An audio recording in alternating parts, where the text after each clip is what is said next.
ओम शांति। ओम शांति। ओम शांति। आज ड्रामा में full stop लगाने के लिए क्या क्या धारणाएं हैं, कैसे हम हर बात में फुल स्टॉप लगा के आगे बढ़ेंगे, उसका कुछ टिप्स दिया हुआ है ना। पहला है, ड्रामा में जो कुछ भी हो रहा है वह सब कल्याणकारी। जब ये निश्चय हो तो आप ड्रामा में क्वेश्चन नहीं उठाएंगे। संगम युग है ही सबसे अच्छे से अच्छा, कल्याणकारी युग कहा गया है। तो कल्याणकारी युग में किसी का कल्याण हो सकता है क्या? जब भगवान बोल रहे हैं कि कल्याणकारी युग है तो हर बात में कल्याण है। जो हर पल हो रहा है वो हर बात में कल्याण। जो भी परिस्थिति, तूफान, जो भी चीज आ रहा है ना, हर बात में कल्याण। लेकिन उसको अगर हम सोचेंगे गहराई में जाकर, तब समझ में आता है। तो गहराई में हम लोग क्यों नहीं जा पाते और हमसे मिस्टेक क्यों होता है? क्योंकि हम हर वक्त आत्मिक स्वरूप में निरंतरता जो है वो नहीं। जब निरंतरता नहीं है तो हम मिस्टेक कर देते हैं, है ना। तो इसीलिए हर वक्त एक चीज अटेंशन हमेशा रहे कि जो भी दिख रहा है जिसमें हमको डिस्टरबेंस आ रहा है, उस समय नहीं समझ सकते हैं तो हट जाए, है ना। बाबा क्या कहता है कि या तो बोल के और बात को खत्म कर लो, क्योंकि बर्दाश्त नहीं हो रहा है तो बोल लो, लेकिन फिर भी बात को वहीं समाप्त करो, फुल स्टॉप लगाओ। क्योंकि बोल के तो तुम्हारा भड़ास निकल गया, लेकिन बोलकर भी बच्चों को नहीं हुआ।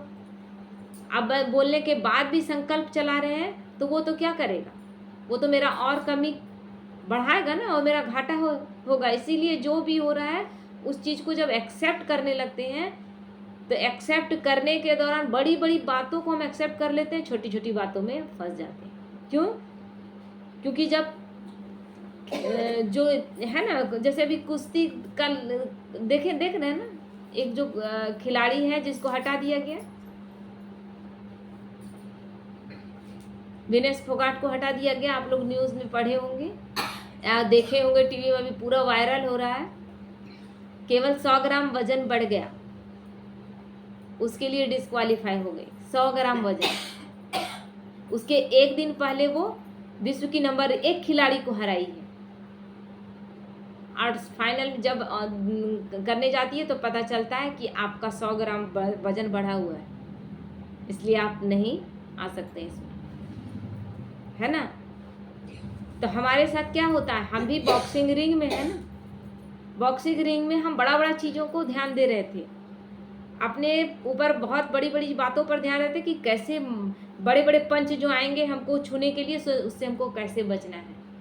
लेकिन कभी कभी छोटा पंच भी खाकर चारों खाने चित्त हो जाते हैं। क्यों? क्योंकि उस पर ध्यान नहीं रखे थे। इसलिए ध्यान रखना बहुत जरूरी है। बाबा कहता है छोटी बातों को बड़ा नहीं बल्कि बड़ी बातों को छोटा बनाओ।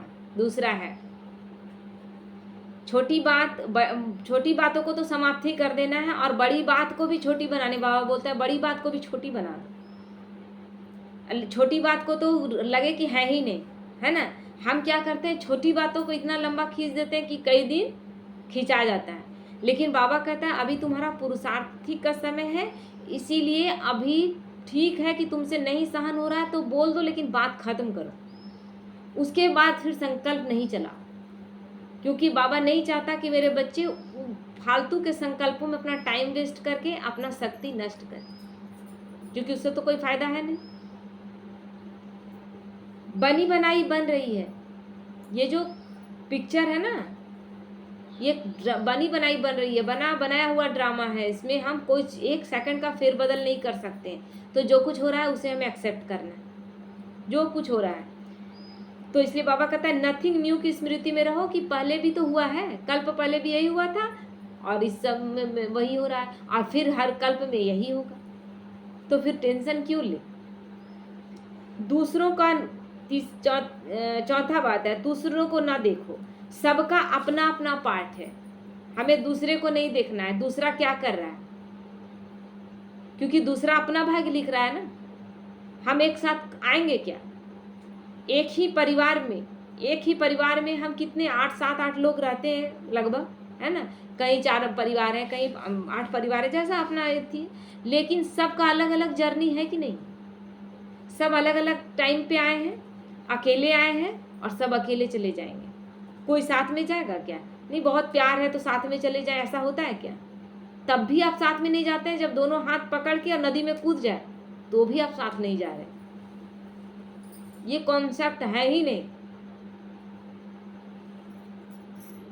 तो इसलिए बाबा कहता है दूसरों को ना देखो, सबका अपना अपना पार्ट है और सभी अपना अपना भाग्य बना रहे हैं। तो हम दूसरे को देखकर डिस्टर्ब क्यों हो? मान लीजिए दूसरा किस संकल्प से कोई कार्य कर रहा है, हम इस बात में परेशान क्यों हो? मेरा संकल्प अच्छा हो, है ना, मेरा संकल्प एक्यूरेट हो। बाबा कहता है रूप को ना देखकर रूह को देखने का अभ्यास करना है। चेहरे का हाव भाव नहीं देखना है, हमें इसे देखना है ना, हमें आत्मा को देखना है। तो आत्मा का रूप कैसा है? जो सच है उसका रूप कैसा है? सबका एक समान है, कोई भेदभाव है क्या? यहाँ तक कि परमात्मा और आत्माएं, 800 करोड़ आत्माएं, सबका साइज एक है। परमात्मा का और हमारा साइज भी एक ही है, आत्मा का साइज में कोई फर्क नहीं। इसलिए भगवान कहते हैं मैं गोरा काला मोटा पतला लंबा चौड़ा कुछ भी नहीं देखता, क्योंकि क्या मैं शरीर में हूँ? वो तो शरीर में है नहीं। वो आत्मा को देखता है, आत्मा में जो गुण वो डाला है वो गुण मेरे बच्चे भूल गए हैं, बस उन गुणों को इमर्ज करा रहा है और वो उसी रूप में उसे चाहता है जिस रूप में उसने हमें भेजा था। बस उसी रूप में लाने का उसका सारा पढ़ाई इसी चीज के लिए। तो फिर हम रूप क्यों देख रहे हैं? हम नाम में क्यों फंस रहे हैं? नाम में फंस रहे हैं, चाहे क्रोधवश फंसे, घृणावश फंसे, प्रेम से फंसे, मोह से फंसे, लेकिन नाम रूप में क्यों फंसे हम? अपने विचारों की गति को धीमा और महान बनाना है, क्योंकि जितना विचार धीमा रहेगा उतना शक्तिशाली विचार रहेगा, और जितना शक्तिशाली विचार रहेगा उतना हम अंदर से शक्तिशाली बनेंगे, आत्मा उतनी ही शक्तिशाली बनेगी। क्योंकि जितना ज्यादा विचार व्यर्थ नेगेटिव ज्यादा तेज गति से चलता है ना। आप कोई पौधा लगा दीजिए, उसमें आपको कितना मेहनत करना पड़ता है। समय पर पानी डालते हैं, खाद डालते हैं, धूप में देखते हैं, ध्यान रखते हैं। जब छोटा रहता है ध्यान भी रखते हैं कि उसमें ज़्यादा धूप न लग जाए, उसको ढक कर रखते हैं कि उसमें हवा भी जाए, ऑक्सीजन भी जाए और धूप ज़्यादा ना लगे। फिर थोड़ा धूप कम होता है, फिर उसको हटाते हैं कि हल्का धूप भी पड़ना चाहिए, क्योंकि धूप से वो भोजन भी ले रहा है। कितना ध्यान रखते हैं तो वो बन के तैयार होता है। लेकिन घास फूस के लिए आप कोई मेहनत करते हैं? तुरंत हटाते हैं, तुरंत तैयार। तो उसी तरह व्यर्थ और नेगेटिव विचार जिसके लिए हमें मेहनत करना नहीं पड़ता, वो आपे ही बढ़ जाता है। तो इसीलिए बाबा कहता है कि जब बहुत व्यर्थ नेगेटिव, तो महानता कहाँ से? क्योंकि आप तो गलत चीज़ों में फंसे हुए हैं।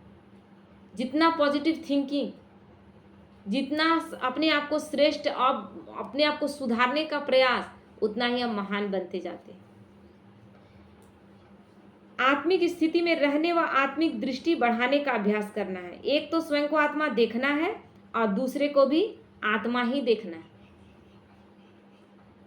क्योंकि बाबा तो बोल ही दिया, रूप देखना ही नहीं है, मेरे रिश्ते को नहीं देखना है। देह सहित देह के सब संबंधों को भूलकर अपने आप को आत्मा समझकर दूसरे को आत्मा देखना, यही ना बाबा प्रयास करा रहा है। क्योंकि हम जब आए थे तो आत्मिक स्वरूप में ही आए थे। आत्मा परम धाम से जब उतरी थी तो शरीर लेके नहीं उतरी थी। अब हम वापस जाने का टाइम हो गया। अब जाएंगे क्या शरीर लेकर जाएंगे? उसी तरह जैसे आए थे वैसे ही जाएंगे। तो वैसे जिस तरह भेजा था वैसे ही बनाकर भेजेगा। वैसे बिना पावन बने वहां पर एंट्री नहीं है। तो कहेंगे कि सब तो पावन नहीं बन रहा है, नहीं भी बन रहा है। बाबा के ही बच्चे हैं, मुरली सुन रहे हैं, हो गया। मुरली सुन रहे हैं, सारा जरूरी है क्या सारी धारणाओं को करना? या जो नहीं जान रहे हैं वो भी, जो केवल जान रहे हैं कि यहाँ पर ये सब छुड़ा, वो आते ही नहीं, वो तो ज्ञान समझना ही नहीं चाहते। नहीं, यहाँ पर ये छुड़ा दिया जाता है, वो छुड़ा दिया जाता है। क्या उन सबको छूट मिलने वाला है क्या? जाना सबको परम धाम है, क्योंकि परम धाम से आए हैं। लेकिन जो बाबा के बच्चे बाबा के अनुसार तैयार होकर जाएंगे उनको कष्ट नहीं है। लेकिन जो तैयार होकर नहीं जाएंगे, बाबा के अनुसार नहीं चलेंगे, तो परम धाम तो जाएंगे जरूर, क्योंकि महाकाल आया है तो सबको लेकर जाएगा। काल जब आता है तो एक दो को लेकर जाता है, लेकिन वहाँ का लाया हुआ तो सबको लेकर जाएगा। तो जाना तो सबको है, तो सबको पावन बनना है कि नहीं? पावन नहीं बनना चाहेंगे तो भी पावन बनना पड़ेगा। ऐसी ऐसी स्थितियां आ रही है ना, ऐसी ऐसी बीमारियां आ रही है कि डॉक्टर कह दे रहा है कि एकदम सादा खाना खाइए, आप चाहें ना चाहें। हम लोग जब किसी को बताने जाते हैं प्याज लहसुन नहीं खाएंगे तो शरीर में दर्द रहेगा, अरे तुम प्याज लहसुन खा रहा, उठ के खड़ा नहीं होने सक रहा, रिजल्ट तो दो कि हाँ प्याज लहसुन खा रहे हैं तो शरीर में दर्द नहीं। सर्व के प्रति शुभ भावना और शुभ कामना हर स्थिति में बनी रहे। किसी के प्रति कामना खराब नहीं होता है। क्रोध आ भी जाता है किसी बात में तो अपने कोई ना कोई हीनता कहीं ना कहीं लगता है कि क्या हम ये नहीं कर पा रहे हैं, तो भले क्रोध आ जाए, लेकिन किसी के प्रति अशुभ भावना नहीं आता कि किसी का बुरा हो जाए। ये बाबा के बच्चों के साथ अब ऐसा नहीं होता, तो ये ध्यान रखना है, किसी के भी प्रति शुभ भावना शुभ कामना बनी रहे, कभी भावना खराब ना हो। मनसा वाचा कर्मणा संबंध संपर्क में पवित्रता को बढ़ाते जाना है। मनसा में भी किसी के प्रति कोई अपवित्र भावना नहीं, हर वक्त श्रेष्ठ विचार सबके प्रति। वाणी में ऐसा हो कि लोग देखकर समझे कि ऐसा कितना मीठा वाणी बोल रहा है ना। ब्रह्मा कुमारियों को देखकर सबसे पहले जब समर्पित बहनों से मिले थे, सबसे पहले तो कमला दीदी को हम देखे थे, तो कमला दीदी जितना मीठा हम शायद ही किसी को बोलते देखे। उसके बाद स्नेहलता दीदी को देखे, इतना अच्छा लगा, कितना मीठा ये लोग बोलती हैं, कितने लोगों से मिलते हैं, ज्ञान में बहुत लोग चलते हैं, बहुत अच्छे से ज्ञान में चलते हैं, बहुत अच्छे से समझाते, सब कुछ करते हैं, लेकिन जो कहीं कहीं देखते हैं कि बोलने का, स्नेहलता दीदी बोलती है तो मुश्किल से सुनाई देगा, लगेगा कितना मुश्किल से कान लगा के सुनना पड़ेगा, इतना धीरे से बोलती है और इतना मीठा बोलती है। वो तो कमला दीदी तो कभी कभी हो जाती है थोड़ा सा, लेकिन स्नेहलता दीदी तो गुस्साती भी नहीं, हम तो उनको देखे ही नहीं। और कोई भी चीज़ को बहुत डिटेल में बहुत अच्छा से पूछ दीजिए, बहुत डिटेल में समझाएगी, टाइम लेकर समझाएगी। तो इसलिए बाबा कहता है वाचा कर्मणा, कर्म में भी हमारा गुण दिखना चाहिए, कर्म में भी पवित्रता, कोई ऐसा कर्म नहीं। अभी बाबा बार बार क्या कहता है, बच्चा है, बच्चे को फट से मार दिए आप, किस आधार पर मारे आप अपने बच्चे को? अपना समझ रहे तब ना मारे, है क्या आपका? इस अधिकार से मारे तो वही तो देवभान। बाबा कभी बच्चे को मारने के लिए नहीं बोला, किसी हाल में मारने के लिए नहीं बोला, है ना। समझाइए उसको, बाबा कैसे देता था सजा? उस बात करना बंद कर देता था, खाना देना बंद कर देता था, जो चीज़ उसका फेवरेट है ना वो खाना उसको उतने दिनों तक नहीं मिलता था जब तक तुम रियलाइज नहीं करो, ये बाबा करता था। इस तरह से लेकिन मारने से कभी बच्चा सुधरा है ना सुधरेगा, क्योंकि और क्या हो जाता है उसमें ढिठाई बढ़ता जाता है, क्योंकि एक जो डर था ना कि दिखा रहे हैं हाथ, वो भी अब डर खत्म हो गया, क्योंकि पीठ में तो पड़ चुका है उसका। एक बार मारेगी, 2 बार मारेगी, 3 बार, कितना बार मारेगी, खा लेंगे मार, और इस तरह बच्चा और ज्यादा बिगड़ जाता है। तो उस कर्मना में भी पवित्रता, संबंधों में भी कोई देहभान नहीं, मेरा तेरा का कोई विचार नहीं। हर संबंध कैसे निभाना है, सब आत्माएं, संपर्क में जितने लोग हैं वो देखें तो हमसे महसूस करें कि इनमें अलौकिकता झलकती है। पवित्रता को बाबा कहता है हर जगह हर बात में पवित्रता को बढ़ाते जाना है, क्योंकि पवित्रता ही ब्राह्मण जीवन की रॉयल्टी है। तो अनुमान की बीमारी, अनुमान लगाते हैं कहीं मेरे बारे में ऐसा तो नहीं बोला गया, कहीं ब्राह्मण जीवन में ही नहीं, ये बीमारी है, ये साइकोलॉजिकल प्रॉब्लम है। जब हम 2 लोगों को बात करते देखते हैं तो लगता है मेरे बारे में तो नहीं बात कर रहा था, अनुमान लगा, ऐसा मेरे साथ बोला गया, कहीं ऐसा तो नहीं इनके दिमाग में ये बात मेरे खिलाफ चल रहा है, मेरे खिलाफ साजिश तो नहीं हो रहा है। कोई अच्छे से चल रहा है तो आपको अनुमान लगाने लगे कि हमको गिराने के लिए तो नहीं कर रहा है। ये सारा अनुमान की बीमारी है, ये ब्राह्मणों में बाबा कहता है ब्राह्मणों में ये अनुमान की बीमारी नीचे गिराती है। तो अनुमान की बीमारी नहीं, पर चिंतन, दूसरे का चिंतन नहीं, पर चिंतन प्रदर्शन नहीं, हमको किसी को सुधारना है। आप मेरे साथ गलत पेश आए, आपको हम समझा सकते हैं, आपके लिए शुभ भावना शुभकामना दे सकते हैं, बात वहां खत्म। लेकिन हम 4 लोगों से बोले कि फलानी माता जी है ना उसका ये बहुत खराब, ये क्या हो गया? ये वो अवगुण उससे मिस्टेक हुआ था, वो वातावरण में फैलाने का काम हो गया ना, 4-5 लोगों तक पहुंचाने का, उससे फायदा किसी को हुआ क्या? तो इसीलिए पर चिंतन पर दर्शन दूसरा क्या कर रहा है, उससे हमको लेना देना नहीं। परमत में भी नहीं चलना है, श्रीमत के अनुसार से मुक्त रहकर अंतर्मुक्ता को बढ़ाते जाना है। जब ये सब करेंगे तब हम फुल स्टॉप ड्रामा में लगा सकेंगे। बाबा इतनी विधियां बता रहा है, ये ध्यान रखेंगे। ज्ञान गुण शक्तियों का फुल स्टॉक रहे तो फिर इजिली फुल स्टॉप लगा सकेंगे। मेरे पास योग का पावर है तो हम तुरंत फुल स्टॉप लगा लेंगे, है ना, क्योंकि विकार से विकार को नहीं जीता जा सकता। विकार से विकारी को, आप कोई क्रोध कर रहा है, आप भी क्रोध में है, तो दोनों क्रोध में, यानी आग आग को बुझा सकता है क्या? तो एक तरफ योग का पावरफुल वाइब्रेशन रहे और एक तरफ अगर कोई है आत्मा कमजोर तो उसमें वाइब्रेशन दे करके उसको शांत कर देना। उसके पास शक्ति नहीं है, मेरे पास शक्ति है ना। नहीं तो हम भी क्रोध करेंगे, वो भी क्रोध, यानी क्या होगा, आग में आग पड़ गया तो और आग भड़केगा ना।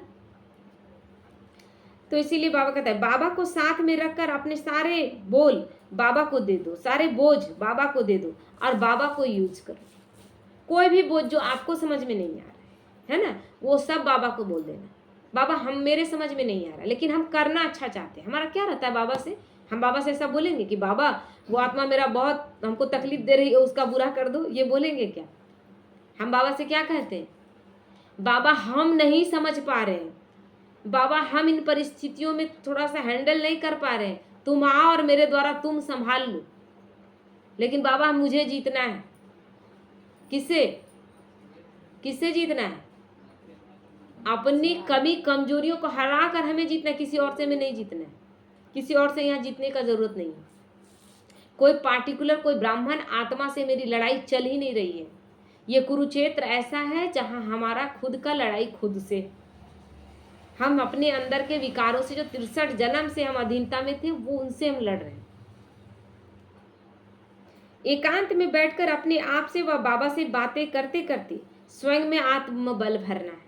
बाबा से बात करते रहेंगे, दूसरे लोगों से बात करने के लिए अभी क्या हो रहा है, झुंड का झुंड बनाकर लोग बैठते, है ना। हम लोग जहाँ सेवा करने जा रहे थे, देखे कि एक झुंड माता लोग बैठी हुई है।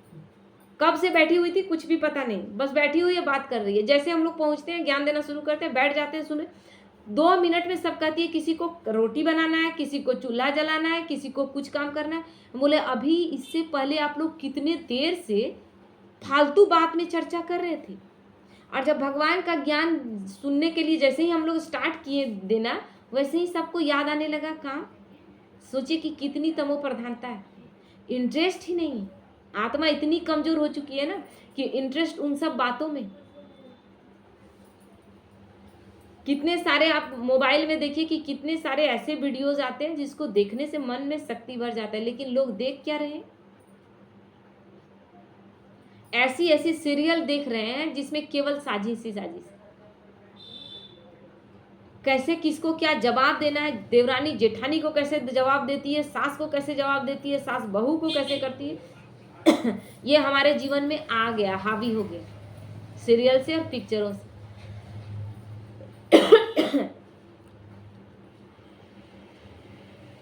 तो बाबा इसलिए कहता है कि एकांत में बैठकर मुझसे बात करो, उससे बात करेंगे, उससे कनेक्शन जोड़ेंगे, उसको सारा बात रखेंगे तो अपने आप शक्ति भरने लगेगा। और कुछ नहीं, कोई सामान ले ले कि बाबा अभी हमको योग लगाने का भी पावर नहीं है, मेरा मन डिस्टर्ब है, सामान ले सकते हैं ना, बस बोलते जाए।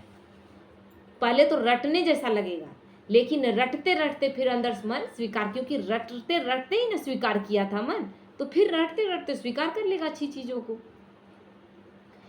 तो याद रहे कि बातें बड़ी नहीं है, बाप बड़ा है। बातें बहुत छोटी है, बाप बड़ा है। लेकिन बाप हमें दिखाने आता है कि देखो कहाँ कहाँ तुम कमजोर हो। 3 बिंदी को हमेशा याद रखना है, आत्मा बिंदी कि मैं आत्मा हूँ, मेरा बाबा बिंदी वो भी बिंदी है, और ड्रामा वो भी बिंदी है, क्योंकि सब कुछ एक एक पल में बीतता जा रहा है। फिर हम क्यों फंस रहे हैं? अभी सुबह तक जो हुआ था, अभी शाम में समय बीत गया ना, वो समय फिर लौट के आएगा। एक बार जो घटनाएं घट गई वो फिर लौट कर नहीं आएंगी, फिर क्यों हम परेशान? तो जिस तरह एक एक सेकंड अतीत होता जा रहा है ना, तो हम बस वर्तमान में जीते जाए, हम वर्तमान में अच्छे से अच्छा सोचते जाएं, अच्छे से अच्छा करते जाएं। श्रेष्ठ स्मृति रहे कि अब घर चलना है, अब हो गया टाइम, अब वापस चलना है, ये हमेशा याद रहे, तब आप हर कार्य अच्छे से करेंगे। फिर से राज्य में आना है तो फिर बीता हुआ कल भूल जाएंगे, क्योंकि जो बीत गया वो फिर लौट के आएगा नहीं। और हमें अब आगे बढ़ना है तो हमें आगे कैसा देखना है? फिर वही पीछे जो दुख दे रहा था वही चीज देखना है क्या? तो जैसा देखना है वैसा क्रिएट करना है। वर्तमान में रहना है और परमात्मा प्राप्तियों को याद करते रहना है। हमेशा वर्तमान में रहना है और वर्तमान में श्रेष्ठ कर्म करते, हर वक्त मेरा हर पल पॉजिटिव हो, हर पल मेरा श्रेष्ठ विचार। तो जब जब माया पकड़ती है, जब जब माया डिस्टर्ब करती है, उस समय जहाँ हैं आप, अगर वहाँ आपको नहीं अच्छा लग रहा है, एकांत में चले जाए, लेकिन अपनी स्थिति न बिगड़ने।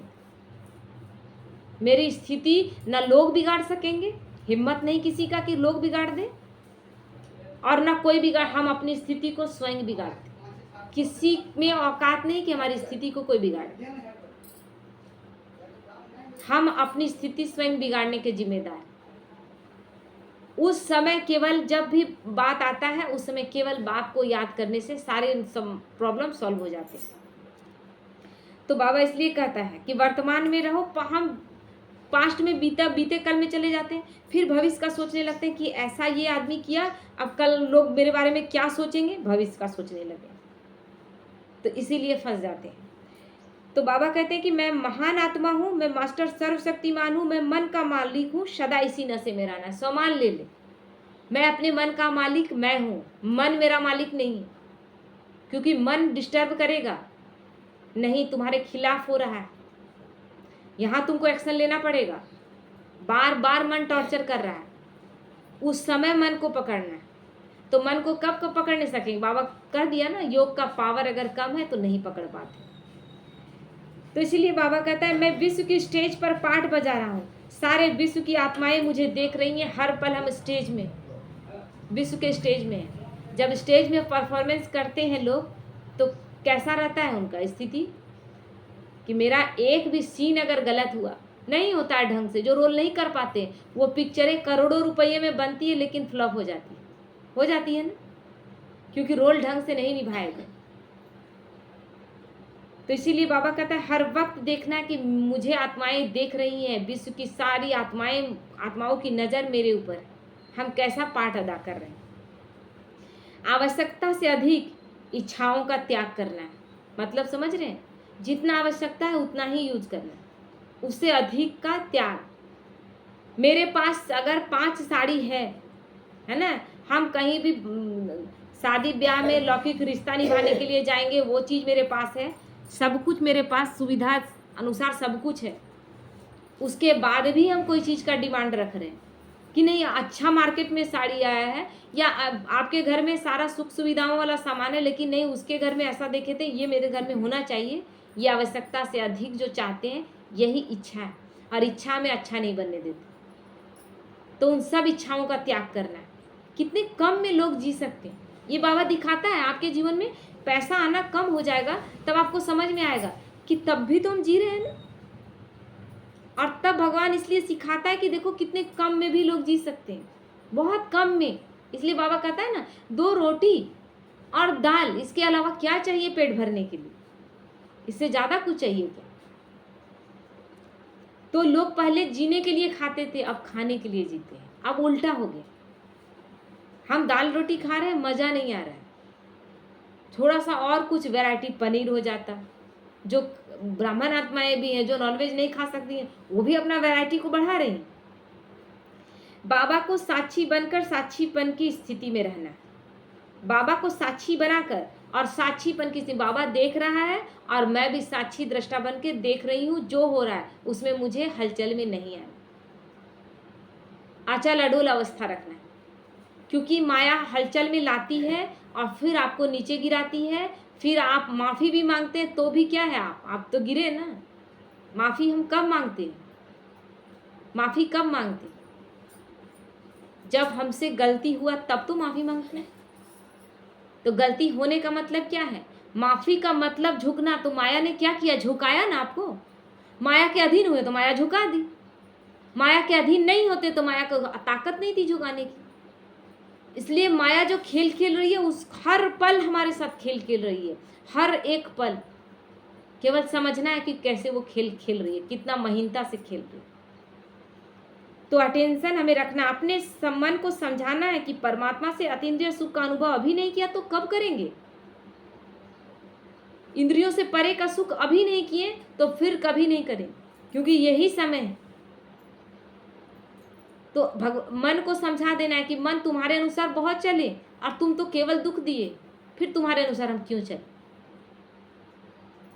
तो अब श्रीमत के अनुसार चलना है और अतीन्द्रिय सुख को पाना है तो इंद्रिय सुखों का त्याग करना है। जो बाहर की चीजें, जो जैसे कि खाने, कितने देर तक कोई भी चीज बना के आप खाएं, उसका सुख कितने देर तक? अच्छी से अच्छी आखिर क्या था कि मम्मा केवल साग और रोटी खा लेती थी और उसमें साग में नमक भी नहीं होता था, उबाला हुआ साग। इस शरीर को केवल चलाना है ना, शरीर को खाना दे रहे हैं। शरीर को हम दे रहे हैं क्या? हम मुख का स्वाद के लिए खा रहे हैं। और मुख के स्वाद के लिए हम कभी क्या होता है, सब्जी अच्छा बन गया, 2 रोटी खाते थे, 4 रोटी खा लिए, यानी 2 ही जरूरत था, लेकिन जिह्वा के स्वाद ने 4 ले लिया। और इस तरह बैलेंस को गड़बड़ हम अपना करते हैं। जीवन के एक खाने पीने का चीज नहीं, हर चीज में हम यही कर रहे हैं। ओम शांति।